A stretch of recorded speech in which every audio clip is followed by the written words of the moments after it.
बातमी आहे। बीड खंडणी प्रकरणातील सीसीटीव्ही समोर आलाय। अवादा कंपनीकडे खंडणी मागितली त्या दिवशीचा हा सीसीटीव्ही आता समोर आलाय। सीसीटीव्ही व्हिडिओत वाल्मिक कराड, सुदर्शन घुले आणि तांदळे एकत्र असल्याचं दिसतंय, तर काही पोलीस अधिकारी देखील या ठिकाणी उपस्थित असल्याचं व्हिडिओच्या माध्यमातून समोर येत आहे। 20 नोव्हेंबर 2024 ला अवादा कंपनीकडे खंडणी मागितली होती, तर त्याच संबंधीचा हा व्हिडिओ समोर येतोय। ज्या दिवशी खंडणी मागितली गेली त्या दिवशीचा सीसीटीव्ही फुटेज जे आहे ते आता समोर आलेलं आहे। TV9 मराठीकडे एक्सक्लुझिव्ह फुटेज आपण या ठिकाणी पाहताय। बीड खंडणी प्रकरणातील सीसीटीव्ही जे आहे ते आता समोर आलंय। याच्यामध्ये वाल्मिक कराड स्वतः आहे। अवादा कंपनीकडे खंडणी मागितली त्या दिवशीचं हे सीसीटीव्ही फुटेज आपण पाहताय। बालाजी तांदळे, सुदर्शन घुले आणि वाल्मिक कराड आणि PSI पाटील हे सुद्धा या सीसीटीव्ही मध्ये दिसत आहेत। कृष्णा सुनारवाडकर आमचे प्रतिनिधी या संदर्भातली अधिक माहिती देतील। कृष्णा, वृषाली, आपण पाहतोय की अवादा कंपनीचे जे प्रकल्प अधिकारी आहेत संजय शिंदे त्यांच्या तक्रारीनुसार जो खंडणीचा गुन्हा वाल्मिक कराड, सुदर्शन घुले आणि विष्णू चाटेवरती दाखल झालेला आहे, त्यामध्ये त्यांनी म्हटलेलं आहे की जवळपास 10 ते 10:30च्या दरम्यान मला विष्णू चाटेच्या फोनवरून फोन आलेला होता आणि वाल्मिक कराड माझ्याशी त्या फोनवरून बोलले आणि सुदर्शन घुले ज्या पद्धतीनं सांगतोय त्या पद्धतीनं कर, नाही तर मला तुझ्या हातपाय तोडीन, अशा पद्धतीची धमकी जी आहे ती वाल्मिक कराडने दिली असल्याचा उल्लेख जो आहे तो FIR मध्ये आहे। मात्र आता ज्या दिवशी ही खंडणी मागण्यात आली म्हणजे 29 नोव्हेंबर 2024 हा सीसीटीव्ही फुटेज जो आहे तो विष्णू चाटेच्या कार्यालयाच्या अगदी बाजूला असणाऱ्या एका दुकानातला फुटेज आहे आणि त्यामध्ये वाल्मिक कराड स्वतः त्यामध्ये दिसतोय, त्याचबरोबर विष्णू चाटे दिसतोय, सुदर्शन घुले हा सुद्धा दिसतोय, कृष्णा आंधळे जे सगळे हत्येतले आरोपी आहेत ते सुद्धा यामध्ये पाहायला मिळत आहेत। मात्र याच वेळेला विष्णू चाटेच्या फोनवरून वाल्मिक कराड, संजय शिंदे जे अवादा कंपनीचे प्रकल्प अधिकारी आहेत त्यांच्याशी संवाद साधलेला होता आणि 2 कोटींची खंडणी मागितली होती असा FIR मध्ये सगळा उल्लेख आहे आणि याच प्रकरणामध्ये पहिल्यांदा वाल्मिक कराडला अटक झालेली होती। सध्या वाल्मिक कराड हत्येच्या गुन्ह्यामध्ये आतमध्ये आहे, मात्र विष्णू चाटे हा सुद्धा खंडणीच्या गुन्ह्यामध्ये आणि हत्येच्या गुन्ह्यामध्ये आरोपी आहे आणि या सगळ्या प्रकरणामध्ये आपण पाहतोय की जे आतापर्यंत खुलासे झालेले आहेत त्यानुसार हा एक महत्त्वाचा सीसीटीव्ही डिजिटल जो पुरावा आहे तो आता समोर आलेला आहे। ज्या सीसीटीव्ही मध्ये वाल्मिक कराड, विष्णू चाटे, सुदर्शन घुले त्याचबरोबर कृष्णा आंधळे जो फरार आहे आरोपी तो सुद्धा या सीसीटीव्ही मध्ये स्पष्टपणे पाहायला मिळतो आहे। या सर्व आरोपींच्या व्यतिरिक्त काही पोलीस अधिकारी सुद्धा या सीसीटीव्ही मध्ये पाहायला मिळत आहेत, त्यामुळे हा सीसीटीव्ही फुटेज जे आहे ते आता CIDने जप्त केलेला आहे आणि या CIDने जप्त केलेल्या फुटेजच्या आधारे त्या काळामध्ये महत्त्वाचा पुरावा म्हणून कोर्टामध्ये हे गणलं जाईल। मात्र ज्या दिवशी विष्णू चाटेच्या फोनवरून संजय शिंदेना फोन गेलेला होता आणि जी खंडणीची धमकी आहे ती दिलेली होती त्याच दिवशी म्हणजे जवळपास 11 ते 11:30च्या दरम्यानचं हे सगळं सीसीटीव्ही फुटेज आहे। त्यावेळेला हे सगळे आरोपी जे आहेत ते एकत्रपणे पाहायला मिळत आहेत। मात्र यानंतर जो फोन कॉल संजय शिंदेने झालेला होता आणि त्यानंतर जी काही धमकी देण्यात आलेली होती त्या धमकीमध्ये वाल्मिक कराडनं असं सांगितलेलं होतं की सुदर्शन घुले ज्या पद्धतीने सांगतो त्या पद्धतीने करा, अन्यथा हा प्रकल्प आम्ही बंद पाडू। त्याच दिवशी दुपारी 2 वाजता सुदर्शन घुले मस्साजोगच्या अवादा कंपनीचा जो काही प्रकल्प उभारतोय त्या ठिकाणी जातो, तिथल्या सगळ्या कर्मचाऱ्यांना धमकावतो आणि 2 कोटींची रक्कम घेऊन वाल्मिक कराडचं जे काही परळीतलं कार्यालय आहे तिथे येऊन भेटा, अन्यथा हा प्रकल्प आम्ही सुरू होऊ देणार नाही अशा पद्धतीची धमकी देतो असाही त्या FIR मध्ये उल्लेख आहे। मात्र ज्यावेळी सगळी धमकी देण्यात आली त्यावेळी हे सगळे आरोपी एकत्रित होते, शिवाय काही पोलीस अधिकारी सुद्धा या आरोपींच्या सोबत होते हे आता स्पष्टपणे पाहायला मिळतं आहे। त्यामुळे वाल्मिक कराड, विष्णू चाटे, सुदर्शन घुले, कृष्णा आंधळे आणि बालाजी तांदळे जे धनंजय देशमुख यांनी जो आरोप केलेला होता की वाल्मिक कराडला पोलीस कोठडीमध्ये ठेवलेलं होतं, त्यावेळेला बालाजी तांदळे जे कोरेगावचे माजी सरपंच आहेत ते भेटायला गेलेले होते, त्यांना इझिली ऍक्सेस सगळीकडे मिळाला, भेट झाली अशा पद्धतीचा आरोप धनंजय देशमुखांचा होता आणि त्यावेळेला त्यांनी स्पष्टीकरण सुद्धा दिलेलं होतं। ते बालाजी तांदळे या सीसीटीव्ही फुटेजमध्ये पाहायला मिळत आहेत। कृष्णा आंधळे हा सुद्धा या फुटेजमध्ये पाहायला मिळतो आहे। कृष्णा आंधळे हा सध्या फरार आहे। हत्येच्या गुन्ह्यामध्ये आरोपी असलेल्या कृष्णा आंधळेला शोधण्यासाठी CID त्याचबरोबर बीड पोलीस आणि SITचे सगळे अधिकारी प्रयत्न करतात, मात्र अद्याप तो हाती लागलेला नाहीये। मात्र ज्या वेळेला हा सगळा खंडणीचा कट शिजत होता त्यावेळेला सगळे आरोपी एकमेकांच्या संपर्कात होते, एकाच ठिकाणी होते। याच खंडणीच्या प्रकरणावरून संतोष देशमुखांची हत्या झाल्याचं आतापर्यंत CIDने म्हटलेलं आहे। CIDनं जो काही रिपोर्ट कोर्टामध्ये सादर केलेला होता त्यामध्ये असं स्पष्ट म्हटलंय की 2 कोटींच्या खंडणीला अडथळा ठरले म्हणूनच संतोष देशमुखांची या सगळ्या आरोपींनी कट रचून हत्या केली, ज्यामध्ये सगळे मास्टरमाइंड जे आहेत त्यामध्ये विष्णू चाटेला म्हणण्यात आले, त्याचबरोबर वाल्मिक कराड हे सुद्धा आरोपींच्या संपर्कात होते असं सुद्धा म्हणण्यात आलेलं आहे। मात्र खंडणीची ज्यावेळी वेळ जे फोन कॉलचे आहे किंवा संजय शिंदेना जो खंडणीसाठी फोन कॉल विष्णू चाटेच्या फोनवरून गेलेला होता आणि वाल्मिक कराडनं स्वतः संजय शिंदेने धमकावलेलं होतं त्यावेळेचं हे सीसीटीव्ही फुटेज जे आहे ते आता आपण पाहतो आहे।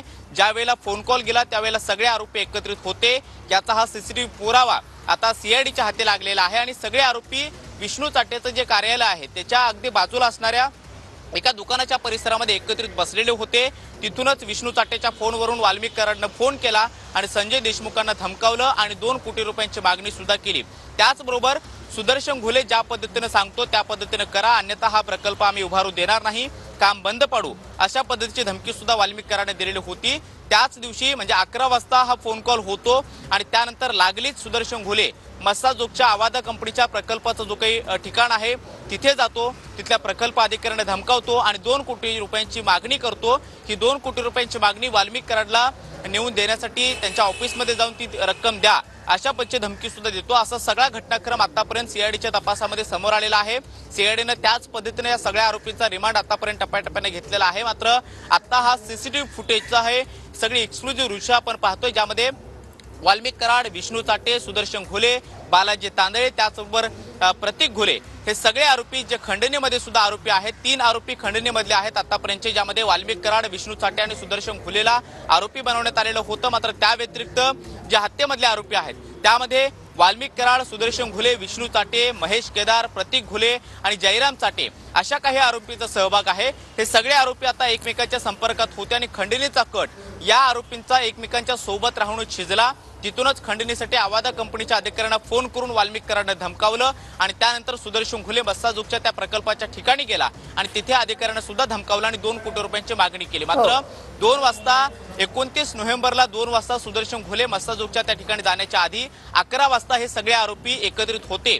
याचा हे सगळे सीसीटीव्ही फुटेज जे आहे ते आता समोर आलेलं आहे। विष्णू चाटेच्या फोनवरून संजय शिंदे जे आवादा कंपनीचे अधिकारी आहेत त्यांना 2 कोटी रुपयांच्या खंडणीसाठी धमकावण्यात आलेलं होतं। फोन करून ही सगळी धमकी देण्यात आलेली होती। हे सगळं आता समोर येताना पाहायला मिळतं। कृष्णा, आणखीन एक याच्यामध्ये महत्त्वाचा मुद्दा, सार्वजनिक ठिकाणी हे सर्वजण एकत्र आलेले होते। सीसीटीव्ही फुटेज नेमकं कुठचं आहे आणि या ठिकाणी PSI राजेश पाटील सुद्धा या सीसीटीव्ही फुटेज मध्ये दिसत आहेत। सीआयडीने हे फुटेज जे आहे ते सध्या ताब्यात घेतलेलं आहे, त्याच्यामुळे पोलिसांची काही चौकशी झालेली आहे का?